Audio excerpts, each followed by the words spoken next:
20వ శతాబ్దంలో ఇంగ్లీషు భాషలో వచ్చిన అత్యుత్తమ కవితగా చాలామంది విమర్శకులు ది వేస్ట్‌ల్యాండ్ అనే దీర్ఘ కవితను చెబుతారు.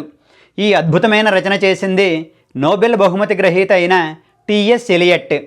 మొదటి ప్రపంచ యుద్ధం తరువాత ఐరోపా సమాజం మానవ సంబంధాలతో సహా అన్ని విధాలుగానూ పతనమైపోయింది. ఆ వేదనతోనే ఎలియట్ ఈ కవితను వ్రాశారు. 5 అధ్యాయాలుగా ఉండే ఈ దీర్ఘ కవితలో ఎలియట్ ప్రపంచవ్యాప్తంగా ఉండే ఎన్నో సంస్కృతులను ప్రస్తావించారు. అయితే కవిత చివరకు వచ్చేసరికి ఆయన దత్త, దయధ్వం, దామ్యత అన్న మాటల్ని వాడుతూ బృహదారణ్యకోపనిషత్తులోని దకారత్రయం కథను సూచనప్రాయంగా చెప్పారు. అంతేకాదు ఆ దీర్ఘ కవితను శాంతి శాంతి శాంతి అంటూ ముగించారు. అంటే ఐరోపా సమాజం తిరిగి శాంతిని, పునరుజ్జీవాన్ని పొందాలంటే భారతీయ తత్వచింతనే మార్గమన్నది ఆయన భావన. ఇంతకీ ఆ దకారత్రయం కథ ఏమిటంటే, ఒకసారి దేవతలు బ్రహ్మదేవుని దగ్గరకు వెళ్ళి తమకు కర్తవ్యం ఉపదేశించమన్నారు. బ్రహ్మ వారికి దా అని ఒకే ఒక అక్షరాన్ని ఉపదేశించాడు. వారు దా అంటే దామ్యత అని అర్థం చేసుకున్నారు. దామ్యత అంటే ఇంద్రియ నిగ్రహం. అలానే మానవులకు కూడా బ్రహ్మదేవుడు దా అనే ఉపదేశించాడు. వాళ్ళు దా అంటే దత్త అని అర్థం చేసుకున్నారు. దత్త అంటే దానగుణం.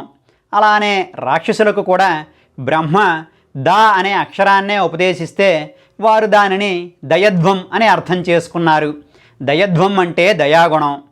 దేవతల దగ్గర అంతులేని సంపదతో పాటు అధికారం కూడా ఉంటుంది. సంపద, అధికారం ఉన్నవారికి భోగాలు అనుభవించగలిగే అవకాశం ఎక్కువ. అటువంటి వారికి ఇంద్రియ నిగ్రహం లేకపోతే వారికే కాదు సమాజానికి కూడా చేటు కలుగుతుంది. అలానే మానవుల్లో స్వార్థ ప్రవృత్తి కాస్తంత ఎక్కువ.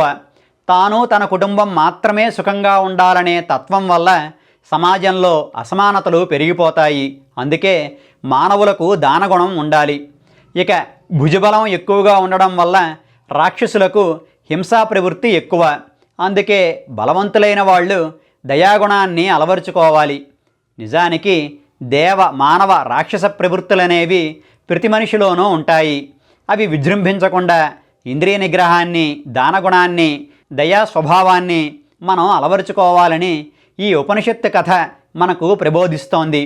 అందుకే ఎలియట్ ఈ బోధను గుర్తు చేస్తూ ప్రపంచ శాంతిని ఆకాంక్షిస్తూ శాంతి శాంతి శాంతి అంటూ తన కవితను ముగించారు.